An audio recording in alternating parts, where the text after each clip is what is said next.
स्वागत है आपका वीडियो में।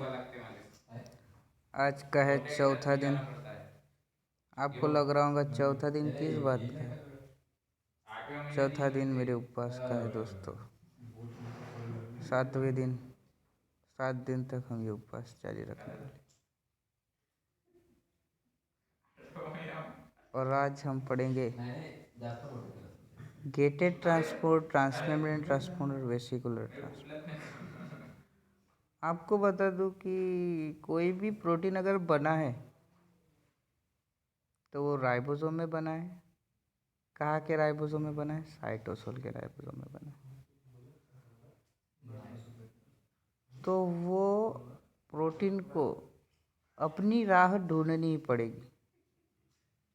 राह ढूंढनी पड़ेगी। कहाँ ढूंढनी पड़ेगी? उस ऑर्गेनेली में, उस सेल के पार्ट में जहाँ पे वो बिलोंग करता है। और it does by the following specific pathway. और यही कुछ पाथवेज है जो मैं आपको पढ़ाने वाला हूँ,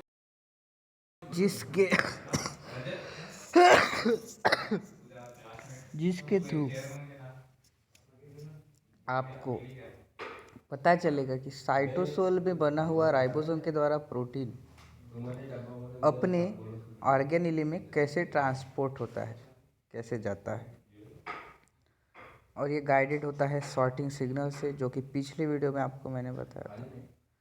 और इस पाथवे को, इस ट्रांसलोकेशन को साइटोसोल से अपने स्पेसिफिक ऑर्गेनेली, पर्टिकुलर ऑर्गेनेली की तरफ जाने को प्रोटीन ट्रांसलोकेशन बोलते हैं।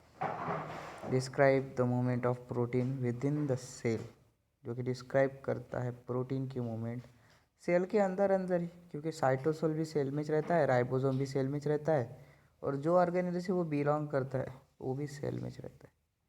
सेल है कितनी दोस्तों? झाड़ बराबर है। माइक्रोस्कोप पे मुश्किल से दिख जाती।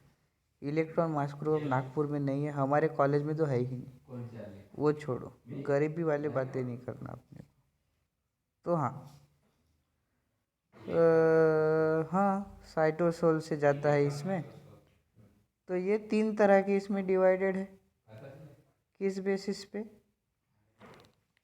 Translocation of protein from cytosol to specific organelle और organelle to cytosol and form one organelle to another occur in 3 different ways। इस बेसिस पे होता है कि ये ऑर्गेनेली टू साइटोसोल जाता है, ऑर्गेनेली टू ऑर्गेनेली जाता है, या कहाँ से।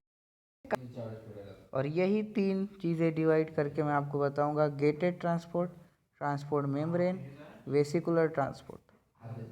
गेटेड ट्रांसपोर्ट क्या है? The protein translocation between cytosol and nucleus occurs through the nuclear pore complex. यहाँ पे आपको मेन चीज़ याद रखनी है, स्क्रीन पे जो दिख रहा है वो मत ध्यान दीजिएगा। बस गेटेड, ट्रांसमेम्ब्रेन ट्रांसपोर्ट और वेसिकुलर ट्रांसपोर्ट मैंने फ़ोटो खींच लिया क्योंकि मुझे लिखने के लिए बहुत आलस जा रहा था।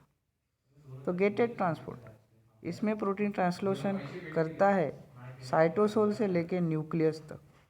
और ये सब होता है, एक मेन पॉइंट याद रखिए, न्यूक्लियर पोर कॉम्प्लेक्सेस से। अगर आप वीडियो देख रहे होंगे तो ये लिख लीजिएगा। This process is called gated transport because the nuclear pore complex function as selective gates that can actively transport specific micromolecules।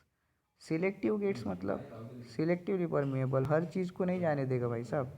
अगर आप कोई कॉलेज से बिलोंग करते हो तो उसका आई कार्ड चाहिए।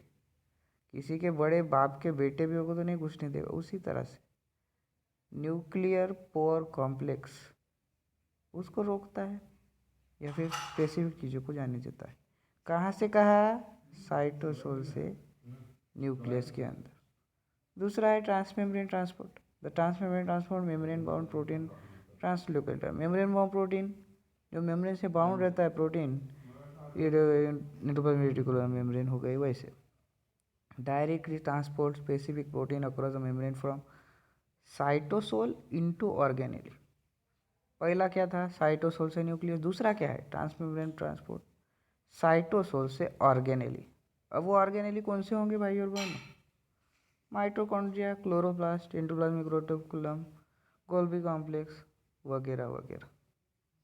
The transport selected protein from cytosol into the ER lumen और into mitochondria is example of transmembrane protein. वही बात मैंने जो आपको हिंदी में बताया वो इंग्लिश में लिखा है. तीसरा है vesicular transport. In vesicular transport protein move from organelle to another organelle. यह घर की बात होगी भाई साहब, यानी घर की यानी वो तो पहले से ही घर की, लेकिन ऑर्गेनेल टू ऑर्गेनेली जा रहा है, मतलब साइटोसोल थ्रू नहीं जा रहा है.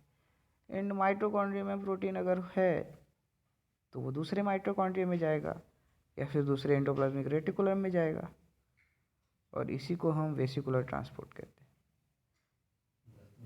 और जिसके थ्रू वो जाता है उसको हम ट्रांसपोर्ट वेसिकल्स बोलते हैं, जो कि ऑर्गेनेल्स बिटवीन में प्रेजेंट है. The transport of protein from endoplasmic reticulum to Golgi complex for example occurs this way. Transport vesicle continually bud off from one membrane and fuse with another.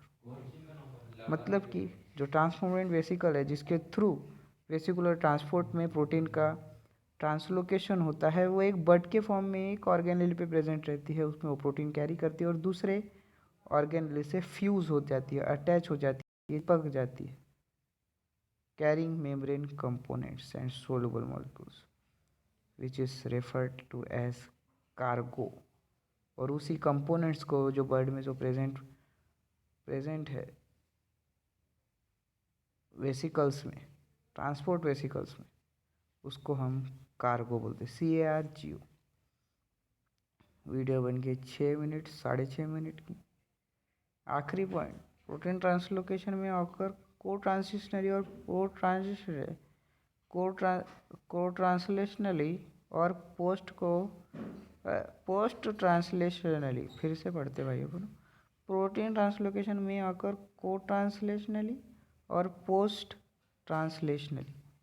Protein synthesised by membrane bound ribosome are translocated cotranslationally. दो तरह से translocation होता है, को ट्रांसलेशनली और post ट्रांसलेशनली.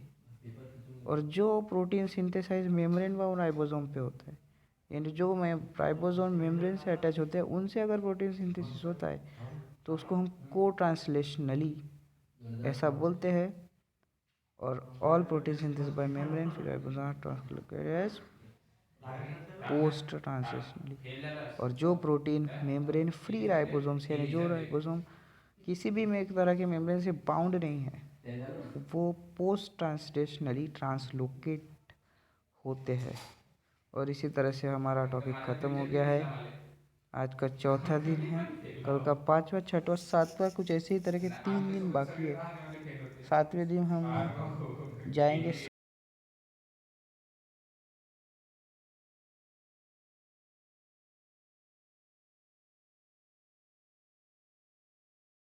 उपवास. तो रात को उमेंद्र भाव के साथ तोड़ना है. शाउट आउट टू उमेंद्र भाव, मेरा रूम पार्टनर. हाँ तो हो गया, बाय.